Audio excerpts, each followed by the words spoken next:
गुरुर्ब्रह्मा गुरुर्विष्णु गुरुर्देवो महेश्वरी गुरुवे नमः।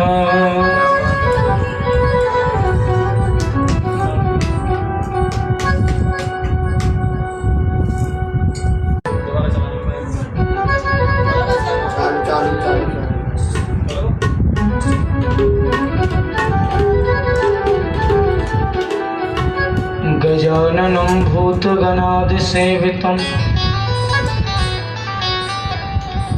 कपित्थजम्बूफलचारुभक्षणम् उमासुतं शोकविनाशकारकम् नमामि विघ्नेश्वरपादपङ्कजम्।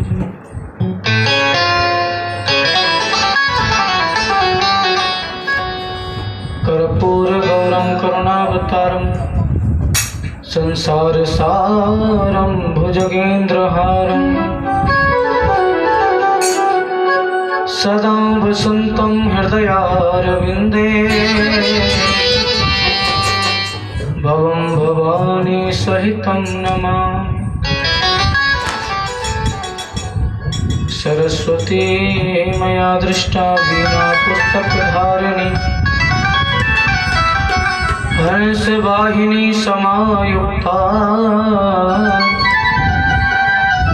विद्यादानं ददाति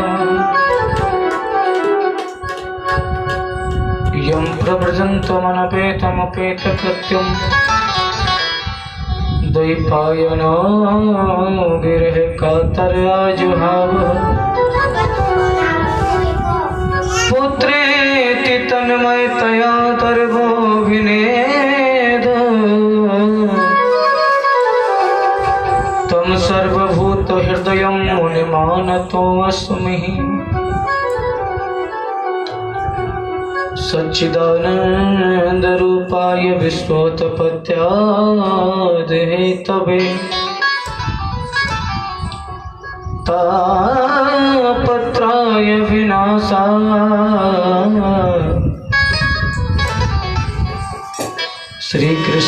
श्रीकृष्णाय वयं नमः। जय जय श्री राधारमण जय जय नवल किशोर जय गोपी चित चोर प्रभु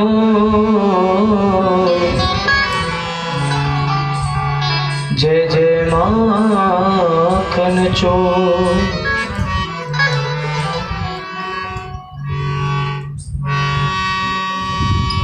वृंदावन बानिक बनो भ्रमर करें गुंजा दुल्हन प्यारी राधिका दूल्हा नंद कुमार वर्णानामर्थ संघाना रसानाम छंदसामपि मंगलानाम च कर्तारो वंदे वाणी विनायक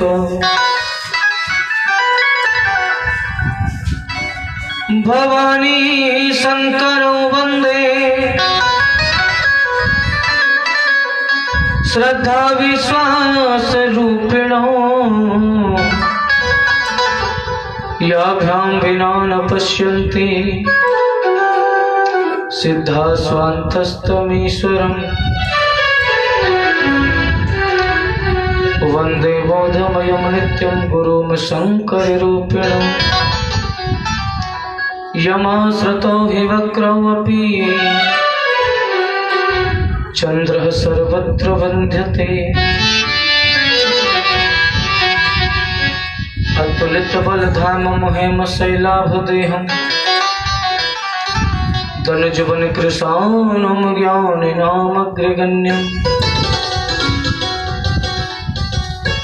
सकल गुण निधानम वानराणामधीशं रघुपति प्रिय भक्तम वात जातम नमः।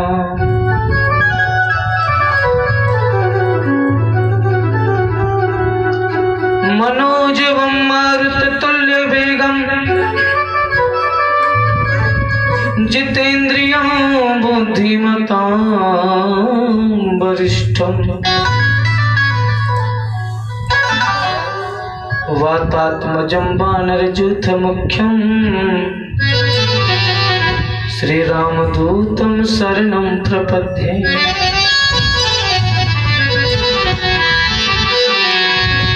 राधे मेरी स्वामिनी मैं राधे तेरो दास, जन्म जन्म मोह दीजियो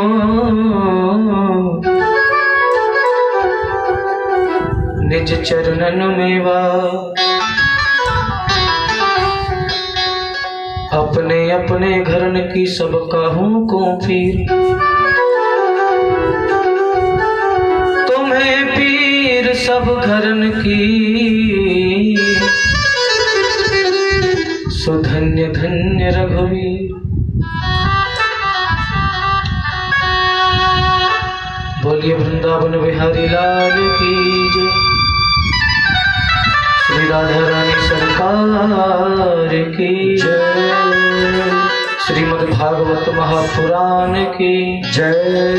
पूज्य सुखदेव जी महाराज की जय। पूज्य व्यास जी महाराज की जय। जय जय श्री राधे, जय जय श्री राधे, जय जय श्री राधेश्वर।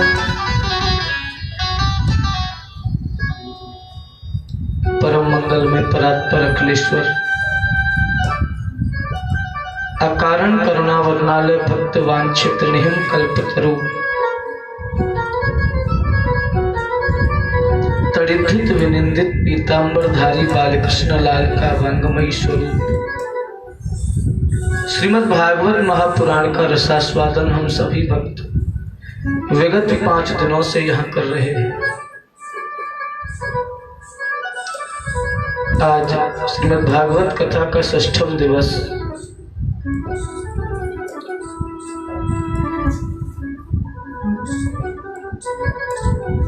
ब्रज के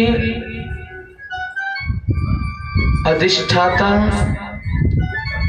नंदनंदन यशोदा नंदन वासुदेव की परम कृपा से यह आयोजन अपने विश्राम की ओर अग्रसर है।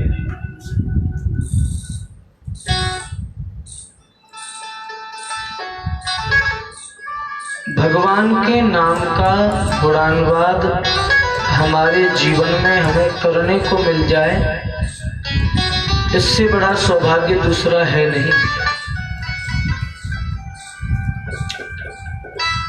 भगवत कृपा और भगवत कृपा के साथ में सत्संग का आनंद अगर मिल जाए तो ये समझो कि सोने पे सुहागा है। गोस्वामी तुलसीदास जी कहते हैं कि तात स्वर्ग अपवर्ग सुख धरिए तुलाए कंग, तूल न ताहे सकल मिल जो सुख लब सत्संग। स्वर्ग के अनंत सुखों को अगर तराजू के एक पलड़े में रखा जाए और सत्संग के एक क्षण को दूसरे पलड़े में रखा जाए तो स्वर्ग के संपूर्ण सुख उस सत्संग के एक क्षण के सुख को तोल नहीं सकते। इतनी महती कृपा गोविंद की कि वह सत्संग हम विगत 5 दिनों से कर रहे हैं। आज 6ठम दिवस की कथा में प्रवेश करेंगे। उससे पूर्व अपने मन और वाणी को पवित्र करने के लिए 2 मिनट हरि नाम संकीर्तन करेंगे बड़े भाव से। श्री राधे राधे गोविंद गोविंद राधे। बड़े भाव से सभी ताली बजाते हुए गाएंगे।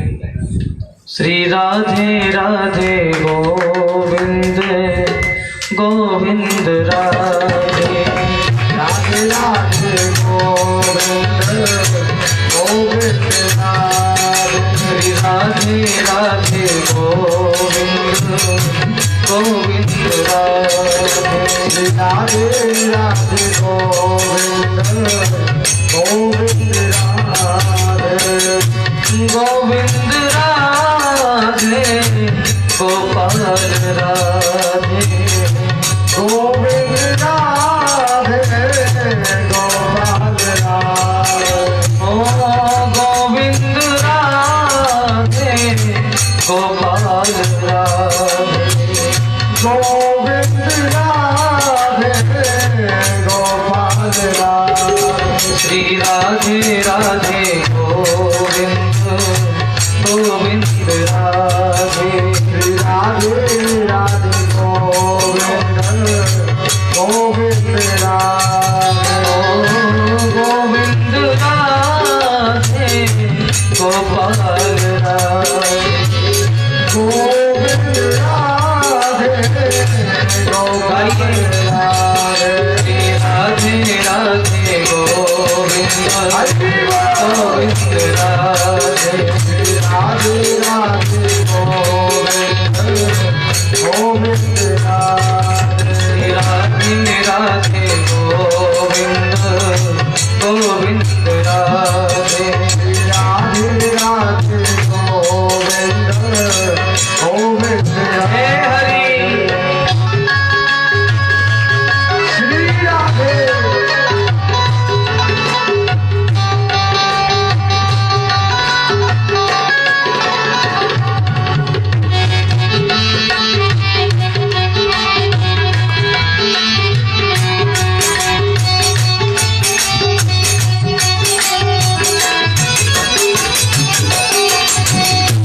गोविंद राधे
ब्रज धूल ही प्राणों से प्यारी लगे।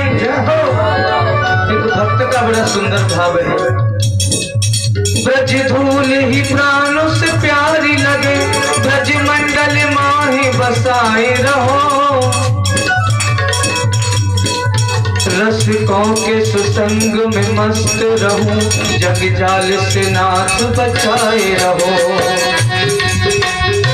भगवान कहता है कि मुझे ब्रज धूली में ही वास दो, दूसरी जगह मुझे कोई निवास चाहिए ही नहीं।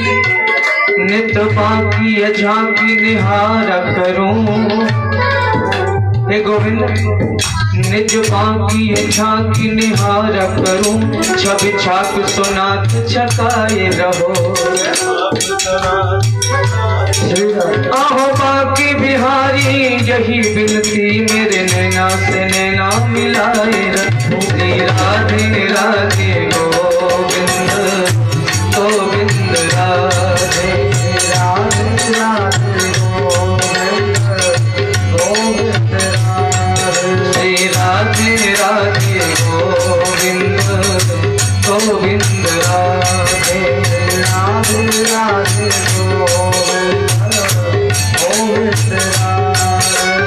गोविंद राधे गोपाल राधे गोविंद राधे गोपाल राधे गोविंद राधे गोपाल राधे गोविंद राधे गोपाल राधे गोविंद राधे गोपाल राधे गोविंद राधे गोपाल राधे गोविंद राधे गोपाल राधे गोविंद राधे गोपाल राधे राधे राधे गोविंद गोविंद राधे राधे राधे गोविंद राधे श्री राधे राधे गोविंद गोविंद राधे राधे राधे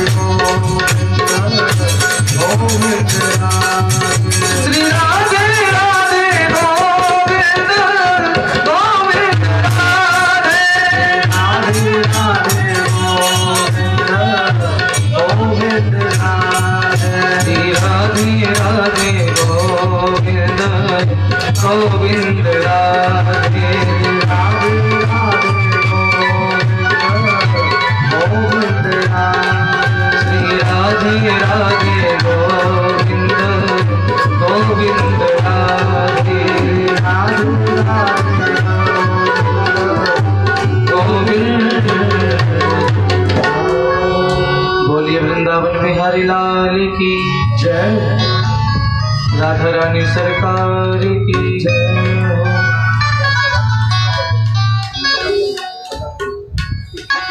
श्री श्याम कुंड बाबा की जय जय श्री राधे जय जय श्री राधे जय जय श्री राधे श्याम। अपने मन को एकाग्र करके भगवान के चरणों में लगाएं। आज षष्ठम दिवस की कथा, कल की कथा में हमने सायंकालीन वेला में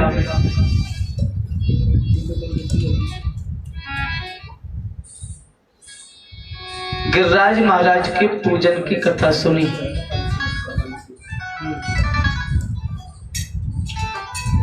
सांडिल्य मुनि ब्रजवासियों के साथ में गिरिराज महाराज का पूजन कराने के लिए आए हैं।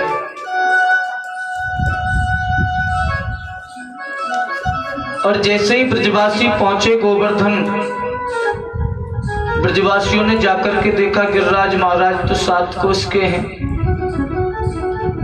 कन्हैया बोले चलो ब्रजवासियों हमारे देवता को स्नान कराओ। अब ब्रजवासी लगे स्नान कराए हुए। थोड़ी दूर यमुना जी बह रही थी, सो बाल्टियों में भर भर करके जल लेकर के आए। सुबह से शाम हो गई। अब आप विचार करिए 21 किलोमीटर लंबे गोवर्धन जी कितनी देर में भीग जाएंगे। गिरिराज महाराज के चरण को नख भी गीलो नहीं भयो और सुबह से शाम है गई। ब्रजवासी बोले लाला ओ कन्हैया बोले का भयो? बोले भयो का लाला देख हमारी तो कमर टूट गई पानी ढोते ढोते, और तेरे जा देवता को तो एक नखऊ गीलो नहीं भयो। कन्हैया बोले कहा चाहो? ब्रजवासी बोले चाहे कहा लाला, देख जी जमुना जी थोड़ी सी नजदीक आ जाए या फिर यहाँ कोई पानी की व्यवस्था है जाए तो हम नजदीक से भर भर के इनको स्नान कराए दें। कन्हैया बोले चिंता क्यों करो, आंख बंद करो। अब ब्रजवासियों ने जैसे ही आंख बंद करी, मेरे भगवान ने मन से मानसी गंगा का प्रादुर्भाव किया है।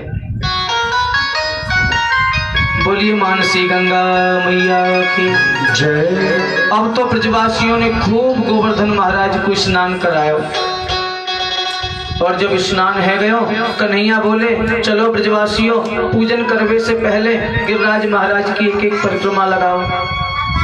सब ब्रजवासियों ने बड़े भाव से परिक्रमा लगाई है। सांडिल्य मुनि बड़े भाव से पूजन करा रहे हैं। सब ब्रजवासी अपनी अपनी सामग्री निकाल करके लाए, पूजन करने के लिए बैठ गए हैं। अब ब्रजवासी बोले कन्हैया ते लाला, तेरा देवता हमें दर्शन कब देगो? तू कह रहे हो कि हमारो देवता प्रकट है कि दर्शन दे के पूजा करवावे हैं। कन्हैया बोले चिंता मत करो, फिर आंख बंद करो। और जैसे ही ब्रजवासी ने आंख बंद करी, मेरे भगवान ने गिरिराज महाराज को चतुर्भुजी रूप बनाया और सामने आकर के खड़े है गए। बोले ब्रजवासियों खोलो आंख। अब जैसी ब्रजवासी ने आंख खोली, देखे साक्षात गिरिराज महाराज सामने खड़े हैं। ब्रजवासी बोले लाला, आज हमें वास्तव में विश्वास है गयो, तू बिल्कुल झूठ नहीं बोले, बिल्कुल सच सच बोले। मधुमंगल आयो, कन्हैया जी के कान में धीरे से बोलो, चो लाला एक बात बता, कि जो तेरा देवता है ना गिरिराज महाराज, या को मोहड़ो बिल्कुल तेरे मोहड़े की तरह लगे। अब कन्हैया मन मन में सोच में लगेगा चौनाए हम ही तो हैं। हाँ? एक रूप से मेरे गोविंद पूजा कर रहे हैं और एक रूप से पुजवा रहे हैं। ब्रजवासियों ने बड़े भाव से पूजन किया। अब तो गिरिराज महाराज बोले लाओ ब्रजवासियों भोग, और जैसी भोग सामने रखो, गिरिराज महाराज ने तो चारों हाथों से खाना प्रारंभ कर दिया। ऐसो खावे लगे 3 दिन है गए, पर गिरिराज महाराज हटे ही नहीं भोग पेते। एक ब्रजवासी आयो छोटा सा कन्हैया की बगल में, बोले लाला एक बात बताए, जितेरो देवता मोय तो ऐसो लगे बहुत सालन ते भूखो, आज ही सबरी कसरे पूरी करेगो। अब ने बता हमको कुछ छोड़ेगो कि नहीं छोड़ेगो जी? कन्हैया बोले चिंता मत करो, मेरे देवता को भोग लग गयो, अब आप अपने अपने भोजन की व्यवस्था करो। अब तो पूजन किया सभी ब्रजवासियों ने, और ऐसा जोरदार जयकारा लगाया, बोल गिरिराज महाराज की जय। जैसे ही जयकारा लगाया, कान में इंद्र के में आवाज पहुंची। इंद्र बोलो ये शोरगुल काय को है रहे हो? नारद जी बोले सुनो, तुम्हें ना पता जी शोरगुल काय को है रहे हो? बोले जी शोरगुल या बात को है रहे हो है कि तुम्हारो पत्ता साफ है गए हो। इंद्र बोले कैसे? बोले ब्रजवासी हर साल आपकी पूजा करें, अब के नंद के लाला 7 वर्ष के बालक ने तुम्हारी पूजा छुड़ा के गोवर्धन की पूजा कराई है। अब तो जैसे ही इंद्र ने सुनो कि गोवर्धन की पूजा कराई है, हमारी पूजा बंद करा दी, इंद्र को बड़ो क्रोध आयो। इंद्र ने अपने श्यामंतक मेघमालाओं को आदेश दिया, बोले जाओ और जाकर के ब्रज को बहा दो।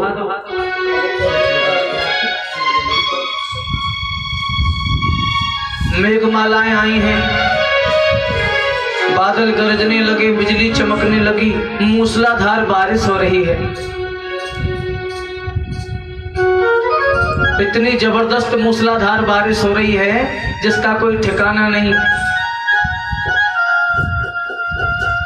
अब तो ब्रजवासी घबराए हुए लगे। कन्हैया ते बोले लाला देख हमने तो ते पहले ही कही कि इंद्र की पूजा बंद मत करावे, अगर इंद्र गुस्सा है गए तो हमारे ब्रज को बहाए देंगे। अब लाला देख तू ही रक्षा कर। अपने देवता थे के हमारी रक्षा करे। कन्हैया बोले चिंता मत करो, मैंने अपने देवता से बात कर ली है।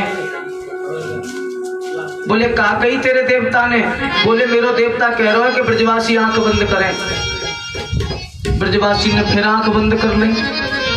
जैसे ही ब्रजवासी ने आंख बंद करी, मेरे गोविंद ने गिरिराज पर्वत को अपनी कनिष्ठिका उंगली पे उठा लिया और खड़े है गए उठा करके और कहा ब्रजवासियों अपनी अपनी गैया बछड़ा अपनी सामग्री को लेके आ जाओ पर्वत के नीचे। सब ब्रजवासी आ गए। मेरे गोविंद पर्वत को उठा करके खड़े हैं। मूसलाधार बारिश हो रही है। अब तो ब्रजवासी ने खड़े खड़े 3 दिन है गए। एक ब्रजवासी बोलो चो लाला देख ऐसा है 3 दिन है गए, तू एक ही उंगली पे और यह पर्वत को लेके खड़ा है, तेरी उंगली दुख गई होगी, तू थक गयो होएगा। ऐसा कर तू अपनी उंगली हटा ले, हम अपनी छड़ी लगा दें। ब्रजवासी बोले तुम्हारी छड़ी से कन्हैया बोले तुम्हारी छड़ी से कछु है वारो ना है। बोले वाह तू ही तो एक बलधारी है और तो सब वैसे ही है। बोले मैं ठीक कहूँ, मेरी बात को मानो। अब तो ब्रजवासी ने छड़ी लगा ली। बोले हट जा कन्हैया, अपनी उंगली को तू हटा ले, हमने पर्वत को अपनी लाठी पर रोक रखो है। कन्हैया बोले मैं अगर उंगली हटाऊंगा तो ये गिरिराज जी नीचे आ जाएंगे। ब्रजवासी बोले और का तू का समझ रो, तेरी उंगलिया पे रुक रो गिरिराज पर्वत है, हमारी लाठी पे रुक रो है। कन्हैया बोले ठीक कह रहे हो तुम, ले अभी हटा के देखें। बोले हाँ। अब कन्हैया ने जैसी थोड़ी सी उंगली नीचे करी, गिरिराज जी नीचे आए लगे, सबकी लाठी चट चट करके टूटने लगी। और ब्रजवासी बोले अरे लाला लाला रोक रोक रोक। कन्हैया ने फिर उंगली लगा दी। ब्रजवासी बोले चो लाला एक बात बताए, तो में इतनी ताकत कहां से आई?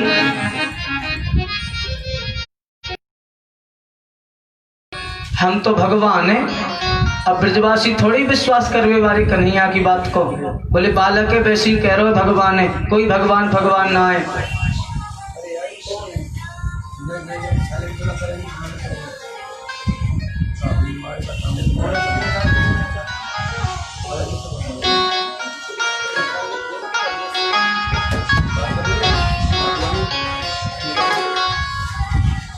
कन्हैया बोले मैं तो भगवान हूँ। ब्रजवासी बोले हमें देखो हमने तेरे जैसो भगवान, तेरे का करो भगवान जैसो।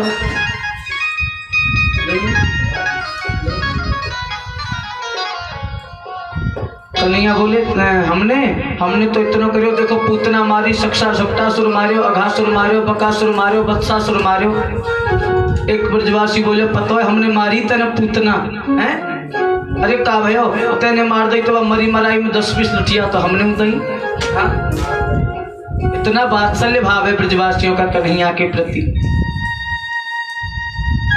इधर इंद्र मूसलाधार बारिश किए जा रहे हैं। भगवान ने पर्वत को धारण कर रखा है। शेषनाग जी ने चारों तरफ से सीमा बांध रखी है ताकि बाहर का पानी अंदर ना आए ब्रज में। और भगवान का सुदर्शन चक्र जो है पानी को सुखा रहा है। और एक ओर बैठ करके अगस्त मुनि जल का पान कर रहे हैं।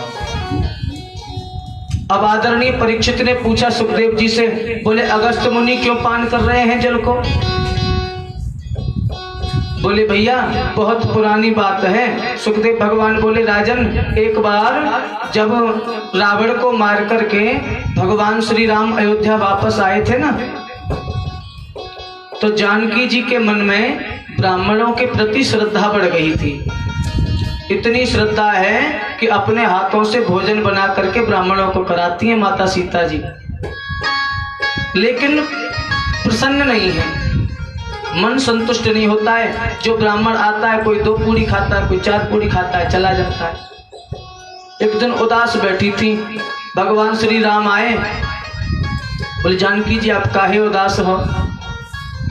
माता जी बोली उदास क्या महाराज, मेरा भाव है कि मैं ब्राह्मणों को भोजन कराऊं, लेकिन कोई ब्राह्मण ऐसा आता ही नहीं जो भाव से भोजन करे। 2 पूरी 4 पूरी वाले ब्राह्मण आते हैं। भगवान बोले इतना ही ठीक है, आप इतना ही भोजन करा दिया करो। बोले नहीं नहीं नहीं महाराज। राम जी बोले देखो किसी दिन चक्कर पड़ गया ना, ऐसा ब्राह्मण आ जाएगा आपका सब भोजन रखा रह जाएगा, आपका भाव सब खत्म हो जाएगा। जानकी जी बोली कुछ नहीं होगा, आप बुला लो। बोले ठीक है, आप तैयारी करो, हम ब्राह्मण जी को निमंत्रण दे देते हैं। अपने ध्यान में जाकर अगस्त ऋषि जी को निमंत्रण दे दिया। अगस्त जी पहुंचे अयोध्या, राम जी ने बड़ा स्वागत किया, प्रणाम किया। आओ ना ऋषि देव, आसन दिया, बैठिए। जानकी जी को आदेश कर दिया जाइए आप भोजन बनाइए। और अगस्त जी को इशारे में समझा दिया। बोले भगवान आज अपना असली रूप दिखा देना भोजन करने में, हमारी जानकी जी की बड़ी इच्छा है भोजन कराने की। अगस्त ऋषि जी बैठ गए भोजन करने के लिए। माता जानकी थाली लगा करके लाई हैं, उसमें 10, 20, 50 कटोरियां रखी हैं। हाँ, तरह तरह के आइटम बना दिए जानकी जी ने। किसी में रसमलाई, किसी में दही बड़ा, किसी में सब्जी, किसी में दाल, किसी में आइसक्रीम। हाँ, और बीच में पूरी रखी है थाली में। अब दुर्वासा जी थाली को देख, अगस्त ऋषि जी थाली को देख के हंस रहे हैं। जानकी जी बोली आप शुरू करिए ना भोजन करना महाराज। दुर्वासा जी बोले मुझे हंसी इस बात पे आ रही है कि आप ये जो थाली लाई हैं, ये जो इतनी कटोरियां रखी हैं, इन कटोरियों को नाक में डालें कि आंख में डालें कि मुंह में डालें। बोले महाराज आप चिंता ना करो, कम नहीं पड़ेगा, मैं और लाती हूँ ना, आप शुरू तो करो। भगवान ने इशारा कर दिया। बोले हाँ दिखा दो अपना असली रूप। अगस्त ऋषि जी ने भोजन करना प्रारंभ किया।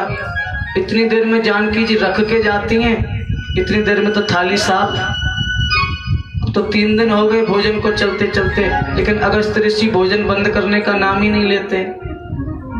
जानकी जी बड़ी परेशान हुई, रिद्धि सिद्धि को याद किया। रिद्धि सिद्धि आ गई, भोजन बनाती जा रही हैं, माता जानकी परोसती जा रही हैं। भोजन बिना विराम के चल ही रहा है। अब तो रिद्धि सिद्धि भी थक गई। गणेश जी को स्मरण किया, गणेश जी आ गए। गणेश जी झाड़ी लेकर के पूड़ियां तल रहे हैं, रिद्धि सिद्धि आटा लगा रही हैं, जानकी जी परोसने का काम कर रही हैं। 17 दिन हो गए भोजन करते करते अगस्त ऋषि जी को, लेकिन भोजन रुकने का नाम ही नहीं लेता है। अब जानकी जी आई, हाथ जोड़ के खड़ी हो गई अगस्त ऋषि जी के सामने। बाबा बोले हाँ माता जी देखो अभी हम बात नहीं कर सकते, अभी हमारा भोजन चल रहा है। जानकी जी बोली मैं भी आपसे बात करने नहीं आई हूँ। बोले मैं तो सिर्फ इतना कहने आई हूँ कि जब भोजन आधा हो जाए तो पानी पी लेना चाहिए। अगस्त ऋषि जी बोले माता जी हम सब जानते हैं, जब भोजन आधा हो जाएगा तो हम पानी पी लेंगे। जानकी जी बोली लो कर लो बात, 17 दिन से भोजन कर रहे हैं, अभी तो आधा ही नहीं हुआ। तभी राम जी आ गए। बोले क्या हुआ? जानकी जी ने मुंह फुला लिया। बोले हमसे बात मत करो। बोले क्या हो गया? भोजन तो ठीक ठाक चल रहा है ना। बोले क्या खाक चल रहा है, ये तो बंद करने का नाम ही नहीं लेते हैं, अभी तो आधा भोजन नहीं हुआ। राम जी बोले आप ही तो कहती थी कोई भोजन करने वाला ब्राह्मण नहीं आता है, अब भोजन करने वाला ब्राह्मण आया तो आप ऐसी बातें कर रही हो। जानकी जी बोली महाराज आपने तो हमारे भाव को ही खत्म कर दिया, ऐसे भी कोई भोजन करता है? आपने तो श्रद्धा की टांगी तोड़ के रख दी है। राम जी ने इशारा किया अगस्त मुनि की तरफ। बोले बस अब इनके बस की बात नहीं है। अगस्त जी ने कहा लाओ देवी हमारा भोजन आधा हो गया, पानी लेके आओ। जानकी जी बोली मेरे पास कोई व्यवस्था नहीं है पानी की। आपने 17 दिन भोजन किया है तो आपका 1-2 घड़े से तो काम चलने वाला है नहीं, 2-4 मटकों से तो आपकी प्यास बुझने वाली है नहीं। अब आपके लिए मैं इतना पानी कहाँ से लाऊंगी?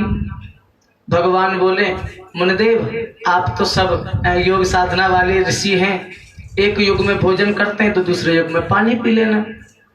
जब द्वापर युग आएगा इंद्र क्रोध करेगा तो वो मूसलाधार बारिश करेगा, उस वक्त आकर के आप जल पी लीजिएगा। आज अगस्त मुनि जी उस गोवर्धन पर्वत पर उस ब्रज में जो जल बरस रहा है उसको पी रहे हैं। इंद्र ने देखा कि आज 7 दिन हो गए बरसात होते होते अपने एक सेवक को आदेश दिया, जाओ देख करके आओ, अब तक तो ब्रज बह गया होगा। सेवक ने आकर के देखा ब्रज में तो धूल उड़ रही है, पानी की एक बूंद भी नहीं है। जाकर के इंद्र को बताया, बोले महाराज आपकी बरसात करना व्यर्थ गया, बेकार हो गया। बोले क्यों? बोले ब्रज में तो धूल उड़ रही है, पता नहीं पानी कहाँ गया। इंद्र बोले मुझसे बहुत बड़ी भूल हो गई, ये तो साक्षात भगवान है, मैंने भगवान से वैर किया है, मुझे जाकर के क्षमा याचना करनी चाहिए। इंद्र आए, गोविंद के चरणों में गिर पड़े हैं, भगवान मुझे क्षमा करें। 10 श्लोकों में स्तुति की है इंद्र ने, मेरे गोविंद ने क्षमा कर दिया। इंद्र ने भगवान की भक्ति मांगी, निवेदन किया, गोविंद मेरी तो केवल एक ही इच्छा है कि मुझे तो आपके ब्रज का, आपके वृंदावन का वास मिल जाए। बड़े भाव से कहा इंद्र ने कि लग रही आस करूं ब्रजवास, तलहटी गोवर्धन की मैं, गोवर्धन की मैं तलहटी गोवर्धन की मैं, लग रही आस करूं ब्रजवास, तलहटी गोवर्धन की मैं, लग रही आस करूं ब्रजवास, तलहटी गोवर्धन की मैं। हाँ गोवर्धन की मैं, तलहटी गोवर्धन की मैं, गोवर्धन की तलहटी गोवर्धन की, लग रही आस करूं ब्रजवास, तलहटी गोवर्धन की मैं, लग रही आस करूं ब्रजवास, तलहटी गोवर्धन की। हरि बोल।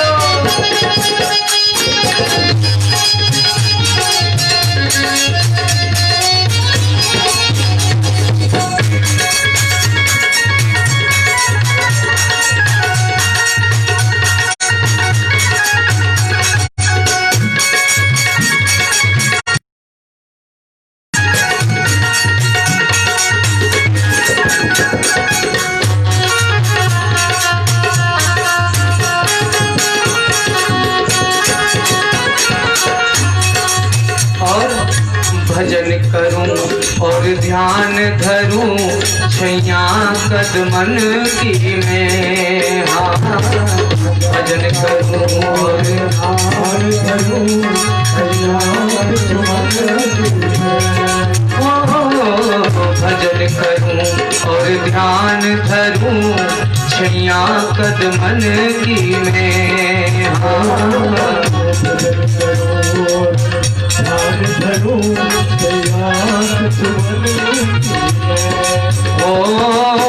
करूं सदा सत्संग मंडली, करूं सदा सत्संग मंडली, संत जनन की में लग रही आस करूं ब्रजवास, तलहटी गोवर्धन की में लग रही आस करूं ब्रजवास, तलहटी गोवर्धन की में।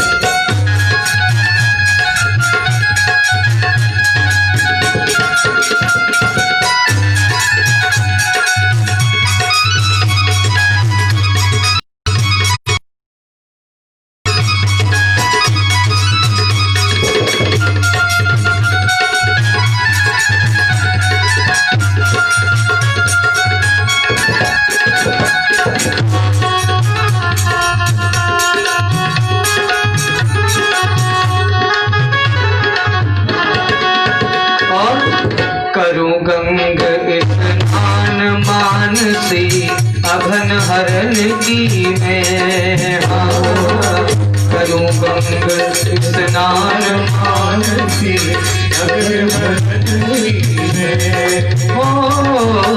करूं गंग स्नान मानसी, अघन हरन की मैं। हाँ करूं गंग ओ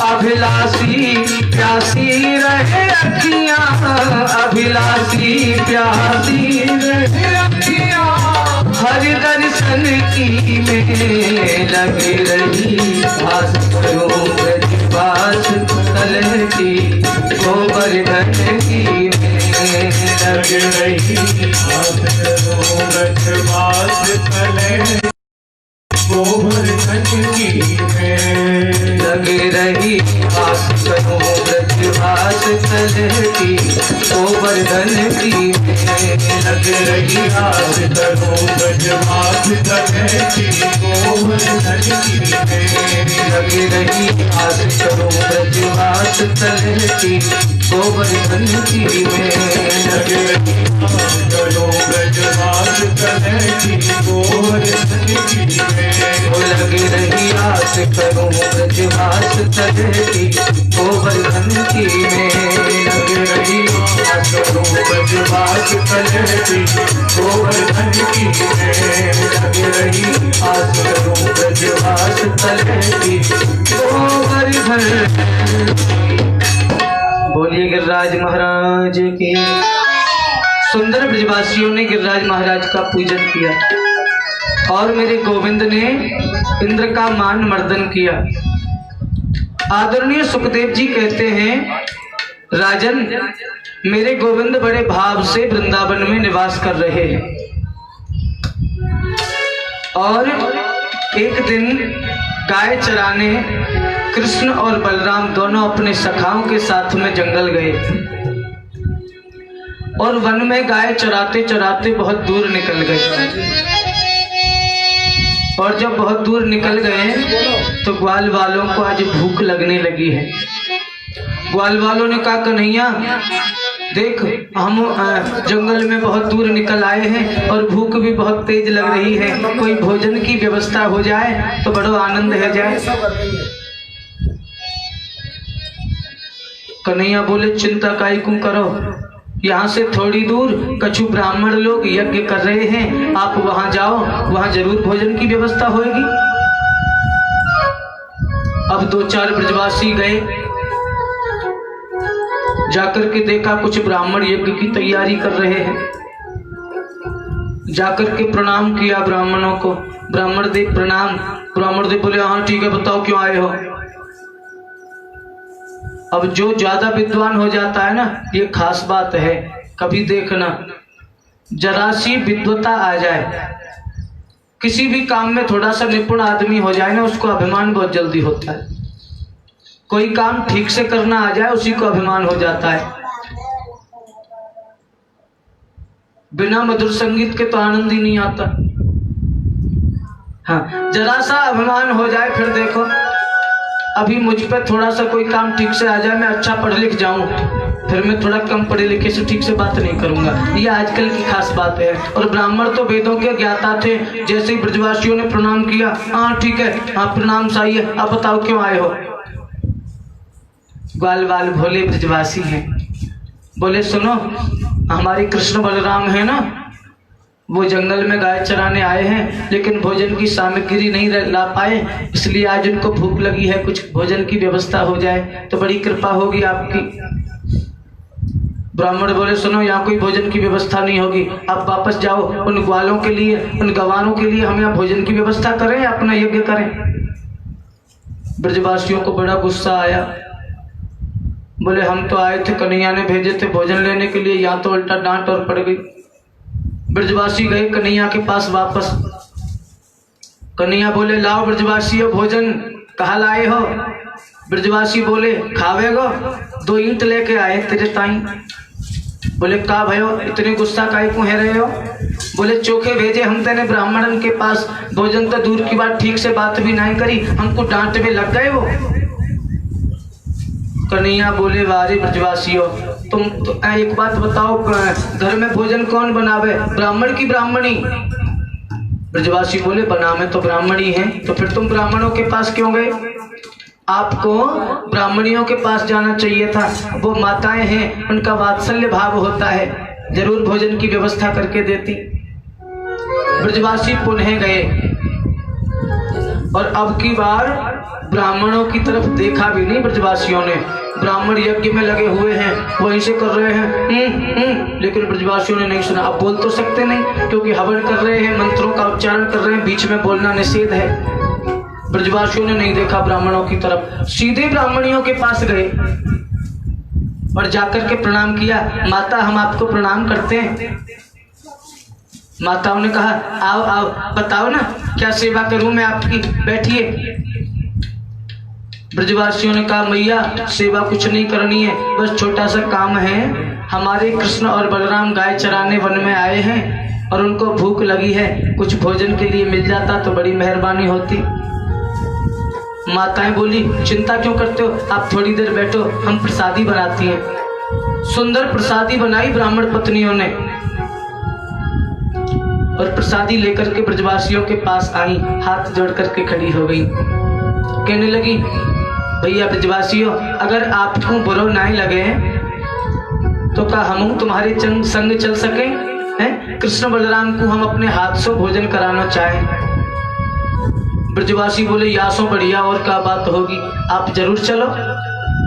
अब तो ब्राह्मण पत्नियां ब्रजवासियों के साथ चलने लगी। उन्हें पता है कि हम जब घर से बाहर निकलेंगी तो हमारे पति हमें जरूर रोकेंगे, कहाँ जा रही हो, इसलिए घूंघट कर लिया और मुंह फेर लिया अपने पतियों की तरफ से। पति इधर हवन कर रहे हैं, ओम ब्रह्माय स्वाहा, ओम इंद्राय स्वाहा, उदानाय स्वाहा, अपानाय स्वाहा, सब कुछ स्वाहा। हवन में लगे हुए हैं और वहीं से कर रहे हैं।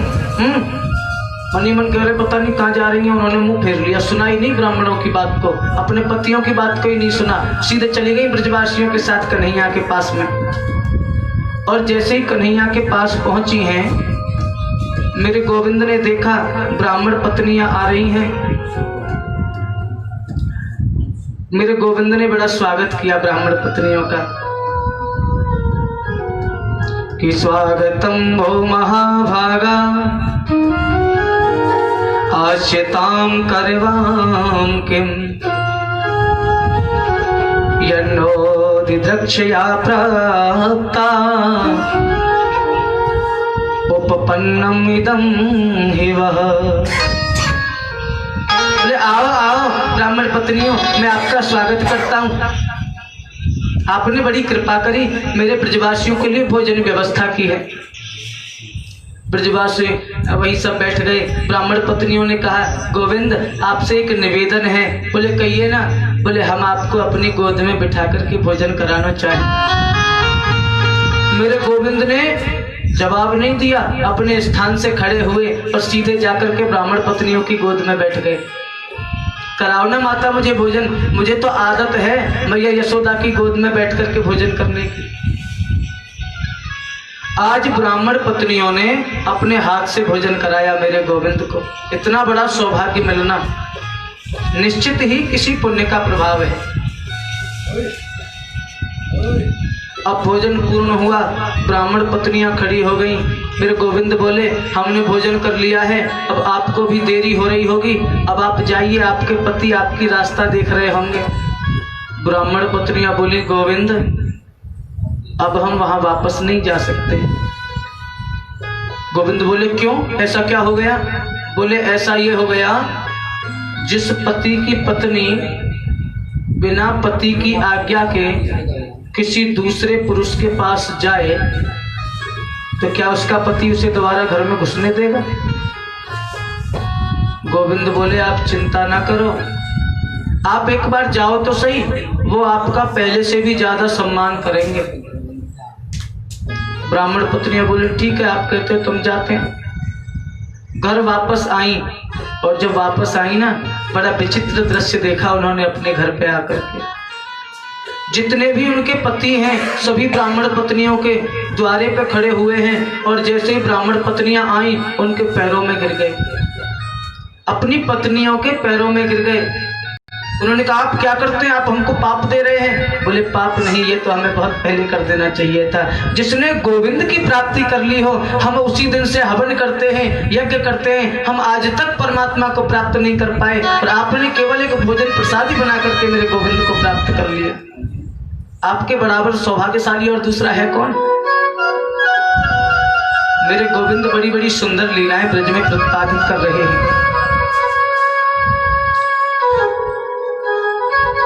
यहाँ गोविंद की बाल लीलाएं समाप्त होती हैं और रास पंचाध्यायी का वर्णन प्रारंभ होता है। आदरणीय सुखदेव जी कहते हैं परीक्षित से कि परीक्षित, भगवान के रास की कथा सुनने के लिए कुछ नियम व्यास जी ने बताए हैं। भगवान के रास की कथा सुनने के अधिकारी सभी नहीं होते, सब भगवान के रास की कथा नहीं सुन सकते। कुछ ही पुरुष, कुछ ही मनुष्य उस कथा का श्रवण कर सकते हैं। कौन कर सकते हैं? बोले जिन्होंने इन नियमों का पालन किया है वही कर सकते हैं। नियम क्या है? कि प्रथम सुमिर भागवत भक्त भगवंत वाणी, द्वितीय आराधे भक्ति व्यास नव भांति बखानी, तृतीय करे गुरु समुझ शब्द सर्वज्ञ रसीलो, चौथे होए विरक्त बसे बन राज बसीलो, कि पंचम भूले देह सुध तब छठे भावना रास की, साते पावे रीत रस स्वामी श्री हरिदास की। बोले सबसे पहले अगर रास का प्रसंग सुनना है तो स्वामी हरदास जी लिखते हैं कि जिसने नवदा भक्ति का श्रवण किया है, जिसने अपने जीवन में गुरु बनाया है, जिसने गोविंद का नाम लेते हुए अपने शरीर की सुध बुध भूली हो, तब जाकर के कहीं थोड़ी बहुत रास की कथा सुनने का वो व्यक्ति अधिकारी होता है। हर कोई नहीं हो सकता। नवदा भक्ति का पालन करना बहुत कठिन है। भगवान श्री राम ने सुनाई थी नवदा भक्ति माता शिवजी को, प्रथम भगति संतन कर संगा, दूसरे रत्मम कथा प्रसंगा। आप जानते हैं नवदा भक्ति क्या है? भगवान की 9 प्रकार की भक्ति ही नवदा भक्ति है। अब 9 प्रकार की भक्ति कौन सी है? बोले प्रथम भगति संतन कर संगा, पहली भक्ति है संतों का संग करना, यानी कि सत्संग करना ही पहली भक्ति है। और दूसरी भक्ति बोले दूसरी रत मम कथा प्रसंगा, जो दूसरी भक्ति है वो भगवान की कथाओं में प्रेम, भगवान के गुणानुवाद से प्रेम करना, भगवान के गुणानुवादों को सुनना सुनाना, यही दूसरी भक्ति है। बोले तीसरी भक्ति, बोले तीसरी भक्ति गुरुपद पंकज सेवा, तीसरी भगत अमान। तीसरी जो भक्ति है वो अपने गुरु के चरणों की सेवा बिना अभिमान के करना, बिना किसी कामना के करना, निष्काम भाव से। ऐसे तो दुनिया करती है सेवा। अभी पता चल जाए कि मेरा भैया से कोई काम सिद्ध होने वाला है, मैं भैया से बड़ा मीठा बोलूंगा जाकर के, और काम निकलने के बाद हाँ ठीक है बाद में फोन करना, होता है ना। अपना काम निकल जाए फिर बात नहीं करते। ऐसा नहीं, निष्काम भाव से गुरु के चरणों की सेवा और अभिमान रहित जीवन जीना ही तीसरी भक्ति है। बोले चौथी भक्ति कौन सी है? बोले चौथी भगत मम गुण गण करें कपट तजगा।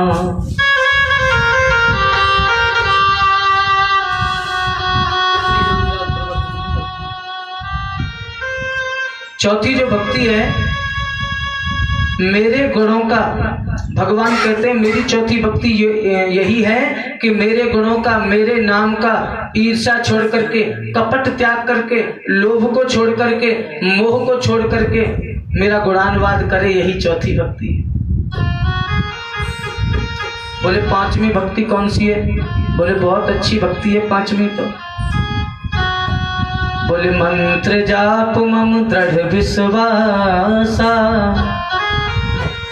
पंचम भगति सुवेद प्रकाशा। बोले मेरे ऊपर विश्वास करना और मेरे जो मूल मंत्र है उसका जाप करना, यही पांचवी भक्ति है। भगवान के ऊपर विश्वास करना सबसे बड़ी भक्ति है। हम विश्वास ही तो नहीं करते हैं। हमारी अवधारणाएं बदल गई, हमारे मन के भाव बदल गए। आज मान के चलो हमारे बेटे की नौकरी नहीं लग रही, हम गोविंद के पास गए, भगवान श्री कृष्ण के मंदिर में गए, जाकर के कह दिया, बोले कन्हैया अगर लाला की नौकरी लग जाए तो हम तेरा भंडारो कराएंगे, तेरी भागवत कथा कराएंगे हैं। लेकिन महीना भर हो गया, लाला की नौकरी नहीं लगी, तो विचार आया अरे कन्हैया नौकरी नहीं लगा सके, दुर्गा मैया के मंदिर में चलो। अब देवी मैया के मंदिर में पहुंच गए, मैया लाला की नौकरी लग जाए तो सोने को छत्र चढ़ाएंगे हैं, तेरा जागरण कराएंगे। लेकिन अब लाला पढ़े ही ना तो नौकरी लगे कैसे? नौकरी वहां भी नहीं लगी, वहां से विचार बदल गया, बोले यहाँ ठीक नहीं, बोले हनुमान जी हैं बल बुद्धि के दाता, हनुमान जी के पास चलो। ये नहीं, किसी एक भगवान को पकड़ लीजिए, किसी एक देव को अपना आराध्य बनाइए और उसके ऊपर विश्वास करके उसकी पूजा करिए, आपकी पूजा अवश्य सफल होगी।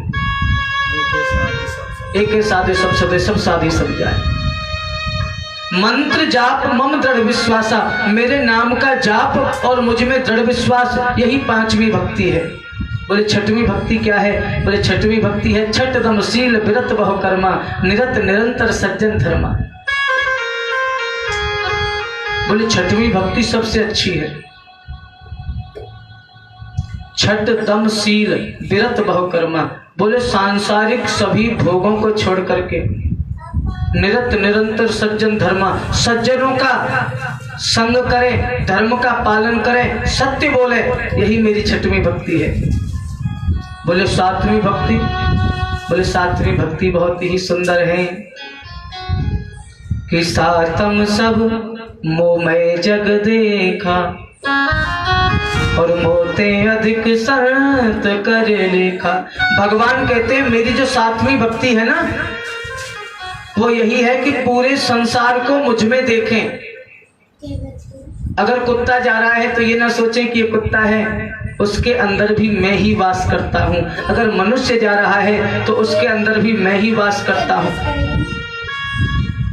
पूरे संसार को मुझ में लीन देखें और मुझसे भी ज्यादा अगर किसी को सम्मान देना है ना तो संतों का सम्मान करें। स्वयं भगवान कहते हैं, एक संत कहते हैं कि मोर वचन पड़ जाए फीका, संत वचन पत्थर की लीका। भगवान ने यहाँ तक कह दिया कि एक बार को मेरी कही हुई बात झूठी हो सकती है, लेकिन संतों का कहा हुआ वचन कभी झूठा नहीं हो सकता। यही सातवीं भक्ति है। तो आठवीं भक्ति, बोले आठम जथा लाभ संतोषा, सपने नहीं देखें पर दोषा। बोले आठवीं भक्ति यह है कि जो तुम्हारे पास है उसमें ही संतुष्ट रहें। दूसरे के धन को प्राप्त करने की इच्छा जीवन में न लाएं। दूसरे के अंदर क्या बुराई है, क्या अच्छाई है, कितना धन है, कितना रुपया है, कितना वैभव है, कितनी संपत्ति है, उस पर ध्यान न दें। जितना हमें परमात्मा ने दिया है उसमें संतुष्ट रहना सीखें, यही आठवीं भक्ति है। बोले नौवीं भक्ति, नौवीं भक्ति सबसे सरल है, जिसको कोई भी जीव कर सकता है। एक बार को संतों का संग न कर पाए, भगवान के नाम का गुणानुवाद हम न कर पाए, इतना समय न मिल पाए, और आजकल की अवधारणा ऐसी है कि भाई धन की चाह सबको है, लेकिन जो नौवीं भक्ति है वो ऐसी है जिसको कोई भी व्यक्ति कर सकता है। बोले नवम सरल सल सब, नवम सरल सब सन छल ही ना, नारी पुरुष सचराचर दीना। बोले जो नौवीं भक्ति है ना, वो एक छोटी सी भक्ति है कि चाहे कोई स्त्री हो, चाहे कोई पुरुष हो, चाहे कोई पशु हो, चाहे कोई पक्षी हो, हमें सबके साथ सदाचार का भाव रखना चाहिए। किसी के साथ हमें छल नहीं करना चाहिए, किसी के साथ हमें धोखा नहीं करना चाहिए। यही नौवीं भक्ति है। नवम सरल सब सन छल ही, बहुत सरल भक्ति है। मेरे गोविंद कहते हैं आदरणीय सुखदेव बोले, राजन, जिसने नवदा भक्ति को सुना है और जिसने नवदा भक्ति का पालन किया है ना, वही रास पंचाध्यायी को सुनने का अधिकारी है। आज मेरे सुखदेव भगवान ने आदरणीय राजा परीक्षित को भगवान के रास का वर्णन प्रारंभ किया है सुनाना, और बड़े भाव से सुना रहे हैं। बोले, राजन, भगवान ने गोपियों के साथ महारास किया। अब राजा परीक्षित बोले, भगवान एक बात बताइए, गोपी कौन है? आदरणीय सुखदेव बोले, वैसे तो गोपियां ब्रज की स्त्रियों को कह देते हैं, लेकिन केवल ब्रज की स्त्री ही गोपी नहीं है,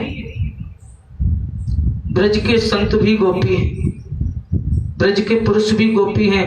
हर वो व्यक्ति गोपी है जिसने अपनी इंद्रियों को अपने वश में कर लिया हो। गो माने होता है इंद्री और पी माने होता है पीना। जिसने अपनी इंद्रियों को, कितनी इंद्रियां होती हैं? 10 इंद्रियां होती हैं मनुष्य के शरीर में, 5 ज्ञानेंद्रिय और 5 कर्मेंद्रिय। जिसने अपनी इंद्रियों को अपने वश में कर लिया हो, जिसने अपनी इच्छाओं को मार दिया हो, वही गोपी है। भगवान का महाराज देखने के लिए, भगवान का दर्शन करने के लिए सभी संत, महासंत, महापुरुष, वेद की ऋचाएं, उपनिषदों की ऋचाएं, पुराणों के मंत्र, वेदों के मंत्र गोपी बनकर के आए ब्रज में। मेरे गोविंद, आज शरद पूर्णिमा की रात्रि है।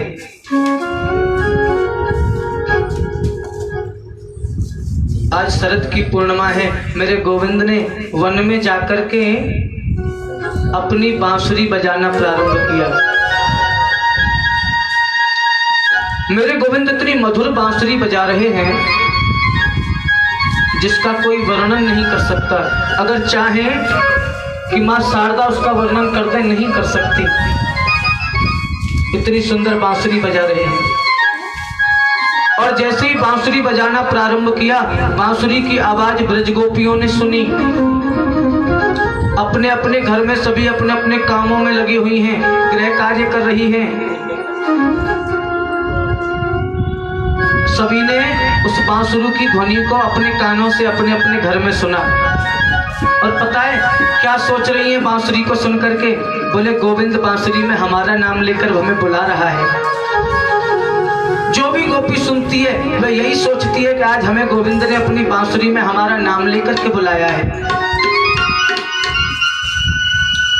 जो जिस काम को कर रही है उस काम को वहीं छोड़ करके दौड़ पड़ी गोविंद के पास। एक गोपी दूध दुह रही थी गाय का। एक गोपी गाय का दूध दुह रही थी, दौड़ पड़ी, दूध के बर्तन को वहीं पड़ा छोड़ दिया। मेरे गोविंद ने बांसुरी में मेरा नाम पुकारा है, मुझे मेरे गोविंद के पास जाना है। एक गोपी अपनी आंखों में काजल लगा रही थी, एक आंख में काजल लगाए, दूसरी में लगाई नहीं, दौड़ पड़ी गोविंद के पास बांसुरी को सुनते। कोई गोपी अपने पति को भोजन करा रही थी। पति ने कहा, नमक कम है, सब्जी में थोड़ा नमक लेके आओ। इतनी देर में बांसुरी की धुनी पड़ी कानों में, नमक की जगह शक्कर दी और दौड़ पड़ी। पागल हो गई गोपियां भगवान की बांसुरी को सुन करके। इतनी माधुर्यमयी बांसुरी मेरे गोविंद बजा रहे हैं। एक गोपी जैसे ही अपने घर से चलने लगी, उसके पति ने उसे रोक लिया। कहाँ जा रही हो? बोले, आज मेरे गोविंद ने मेरा नाम पुकारा है अपनी बांसुरी में, मैं अपने गोविंद के पास जा रही हूँ। उसका पति बोला, तू कहीं नहीं जाएगी। पकड़ करके कमरे में बंद कर दिया। उस गोपी ने बड़ी अच्छी बात कही अपने पति से। बोली, सुनो, आप मुझे शरीर से ही तो नहीं जाने दोगे, आत्मा को नहीं रोक सकते, मेरे मन को नहीं रोक सकते। मेरा मन, मेरी आत्मा सूक्ष्म रूप से गोविंद के पास पहुंच जाएगी, ये शरीर आपके पास रह जाएगा। आपका प्रेम केवल शरीर से है। आप इस शरीर में शक्कर लगाना, शहद लगाना, दूध लगाना, खूब चाटना। मैं चली गोविंद के पास।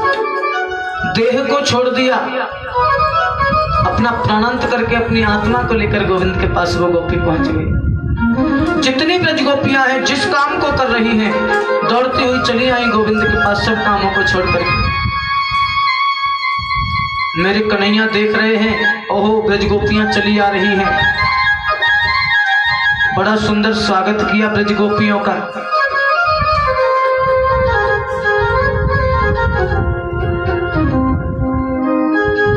कन्हैया बोले गोपियों आओ आओ ब्रज गोपियों, आपको स्वागत है। कि स्वागतम भो महाभागा प्रियम किम करवाणि ब्रजस्यानामयं कच्चित् ब्रूतागमन कारणम। कन्हैया बोले आओ आओ ब्रज गोपियों, आप सबको स्वागत है। लेकिन एक बात बताओ, आप इतनी घोर रात्रि में जंगल में क्यों आई हो? अच्छा आप विचार करिए, आपको कोई निमंत्रण देके जाए कि आप हमारे घर आना, आपका भोजन है। आप उसके घर पहुंचे और जैसे ही आप उसके घर पहुंचे वो आपसे पूछने लगे बताओ जी क्यों आए हो, कैसे आए, आपको कैसा लगेगा? मन में विचार तो आएगा, खुद ही तो निमंत्रण दे के आया था, आप पूछ रहा है क्यों आए हो। वही स्थिति गोपियों के साथ हो गई। गोपियां बोली कमाल करते हो, पहले बांसुरी में नाम लेके हमें भुलाते हो और जब हम आ जाती हैं तो हमसे ये पूछ रहे हो कि आप क्यों आई हो। कन्हैया बोले सुनो, एक पतिव्रता स्त्री का यह कर्तव्य नहीं होता कि वो रात्रि के समय अपने पति को छोड़ करके किसी दूसरे पुरुष के पास जाए। आपने अपने पतिव्रत धर्म का खंडन किया है, आप वापस जाइए, अपने पतियों की सेवा करिए। ब्रज गोपियां चुपचाप खड़ी हैं, सिर नीचे झुका रखा है, मौन खड़ी है। कन्हैया बोलते चले जा रहे हैं। कन्हैया बोले अच्छा ऐसा हो सकता है, आज शरद की पूर्णिमा है, सुंदर चांदनी खिली हुई है, आप जंगल की शोभा देखने आई होंगी, आपने देख ली होगी शोभा, आप जाइए। ब्रज गोपियां कुछ नहीं बोली। मेरे कन्हैया बोले अच्छा आप शोभा देखने नहीं, आप ये देखने आई होंगी जल कैसा लगता है। तो देखो खूब बह रहा है ना, कितना सुंदर जल बह रहा है, कमल के पुष्प खिले हुए देख लिया, अब आप वापस आप अपने पतिव्रत धर्म का पालन करिए। आप जानते हैं पतिव्रत धर्म कितना कठिन होता है पालन करना। गोपियां चुपचाप सुन रही हैं, कन्हैया बोलते चले जा रहे हैं। बोले सुनो मैं आपको बताता हूँ पतिव्रत धर्म कैसा होता है। गोपियों एक माता थी, अपने घर में धान कूट रही थी, उनके पति कहीं बाहर से आए और आकर के उन्होंने जल मांगा, उन्होंने जल ला करके दिया। पति बोले मुझे नींद आ रही है, पत्नी के पैर पर अपना सिर रख के वो सो गया। पत्नी आराम से बैठी, पंखा चल रही है, उसका पति सो रहा है। तभी अचानक देखा उस पत्नी ने कि उसका छोटा सा 1-1.5 वर्ष का बच्चा है और वो गुटवन एक भट्टे में आग जल रही थी, बरोसी जिसको बोलते हैं ना, उसमें आग जल रही थी और वो बच्चा उस आग की तरफ जा रहा है। वो स्त्री विचार करने लगी अगर मैंने इस बच्चे को वहां जाने से नहीं रोका तो यह आग में गिर जाएगा और जल जाएगा, और अगर मैं इसको रोकने के लिए खड़ी हूं तो मेरे पति की निद्रा टूट जाएगी, मेरा पतिव्रत धर्म खंडित हो जाएगा। आजकल की स्थिति अलग है, पहले माताएं सोते हुए पति को जगाती नहीं थी। आजकल देखो आप, सुबह 4:30 बजते ही कंबल पकड़ा, झटका मार दिया, सुन नहीं रहे हो, 4:30 बज गए, जाओ सानी करके आओ। मैंने कुछ जगह ऐसा देखा है, हम जाते रहते हैं शहरों में, और शहरों में क्या, नाम तो मैं नहीं लूंगा, एक हमारे विशेष मिलने वाले हैं और बहुत घनिष्ठ संबंध भी है हमारा उनसे। हाँ, रिश्ते में हमारे चाचा जी लगते हैं वो। उनके घर में अजीब विडंबना देखी मैंने। सुबह जब सुबह होती है ना तो वहां माता जी नहीं उठती है, स्वयं पिताजी उठते हैं, चाय बना करके उनको जगाते हैं। चाय बना करके बेड पे पहुंचा देते हैं, आप चाय पीजिए और गुड मॉर्निंग बोलते हैं जाके। ऐसी स्थिति है अब तो, लेकिन उस समय की स्थिति थोड़ी अलग थी। माताएं सेवा करती थी अपने पति की। आजकल पतिदेव कहते हैं ना, थोड़ा मेरे पैर में दर्द हो रहा है, दवाइए ना, और का दवाई ले आओ डॉक्टर पे थे, हाथों में तुम्हारे में आग ना लग गई, दवा लो। वो स्त्री अपने स्थान से खड़ी नहीं हुई। अगर मैं खड़ी होंगी मेरे पति की निद्रा टूट जाएगी, मेरा पतिव्रत धर्म खंडित हो जाएगा। गोपियों, उसका बच्चा धीरे धीरे करके उस आग में जाकर के कूद गया। उस स्त्री ने अपनी आंखें बंद कर ली, आंखों में से अश्रुधार बह रही है, आज मेरा बेटा मर जाएगा। कुछ देर बाद जब पति की निद्रा खुली, वो पत्नी दौड़ी और जाकर के क्या देखा उसने, आग खूब तेज जल रही है, लेकिन उस तेज जलती हुई आग में उसका बच्चा किलोल कर रहा है, खेल रहा है। ये पतिव्रत धर्म की शक्ति है कि वो सूर्य के समान तपती हुई आग भी चंदन के समान शीतल हो गई। कन्हैया बोले, गोपियों आप भी अपने पतिव्रत धर्म का पालन करें। अब बहुत देर हो गई गोपियों को मौन, कन्हैया की बातों को सुनते सुनते। एक गोपी बोली, है लाला, हम आपको इतनी देर से सुन रहे हैं, इसका मतलब ये नहीं कि हम कुछ जानती नहीं है या हम कुछ बोल नहीं सकती। बोले, ऐसे दो चार कथा तो हम पे हुआ में। कन्हैया बोले, तुम पे दो चार कथा हमें तो सुनाओ। एक गोपी बोली, कन्हैया एक बात बताना हमें आप। बोले, पूछो ना। गोपी बोली, एक पति और एक पत्नी एक घर में अकेले रहते हैं, आप विचार करना। हाँ, अच्छा, कथा के बीच में कभी कभी ध्यान भटकता है ना, तो भटकने ना दिया करें, और जब भटके ना ध्यान, तो उस ध्यान पे एक चांटा मारो, बोले जय श्री कृष्ण, वो वहीं आ जाएगा। हाँ, एक घर में एक पति पत्नी अकेले रहते हैं। पति की नौकरी लग गई, उसे विदेश जाना पड़ा। अब पति ने अपनी पत्नी से कहा, देखो आप ना बड़े ध्यान से रहना, सावधानी से रहना, भगवान की पूजा करना, मैं विदेश जा रहा हूँ। पत्नी बोली, महाराज मैं तो आपके दर्शन किए बिना, आपको भोजन कराए बिना पानी तक नहीं पीती, मैं कैसे रहूंगी। उस पति ने क्या किया, अपनी एक प्रतिमा बनाई, मूर्ति, फोटो जिसे कहते हैं, एक फोटो बना करके अपनी पत्नी को दे दिया। बोले, आप इसकी सेवा पूजा करना और फिर भोजन कर लिया करना। पति परदेश चला गया। पत्नी ने रोजाना का नियम बनाया, नहाती है तो उनको भी छींटा मार के नहलाती है, आप भी स्नान करिए। भोजन बनाती है तो पहले उनके सामने भोग लगाती है, आप भोजन करिए, उसके बाद में आप भोजन करती है। शाम को सोती है तो मन आंखें बंद कर लेती है, भाव से सोचती है कि मैं पति के पैर दबा रही हूँ, और उसके बाद खुद सोती है। इतना सुंदर नियम है उसका। अब एक दिन, 1-1.5 साल बाद, वो अपने पति की उसी फोटो की पूजा कर रही थी। अचानक से जो उसके पति देव थे वो दरवाजे पर आकर दरवाजा खटखटा दिया। देवी दरवाजा खोलो। अब कन्हैया से गोपी पूछ रही है, बोले कन्हैया एक बात बता। अब वो गोपी उस फोटो की पूजा करे या जाकर के दरवाजा खोले? वो फोटो की पूजा में लगी हुई है, तस्वीर की पूजा कर रही है। अगर पूजा छोड़े तो भी पतिव्रत धर्म खंडित होता है, और दरवाजा नहीं खोले तो वहां सच्चे पतिदेव खड़े हुए हैं तो भी पतिव्रत धर्म खंडित होता है। अब कन्हैया हमें एक बात बताओ, उस गोपी को क्या करना चाहिए, उस स्त्री को क्या करना चाहिए? कन्हैया जी तपाक से बोले, जब सच्चे पति मिल गए तो फोटो की पूजा क्यों, जाकर के दरवाजा खोलना चाहिए, सच्चे पति की सेवा करनी चाहिए। बोले कन्हैया बस यही बात हम आपके मुंह से कहलवाना चाहते थे।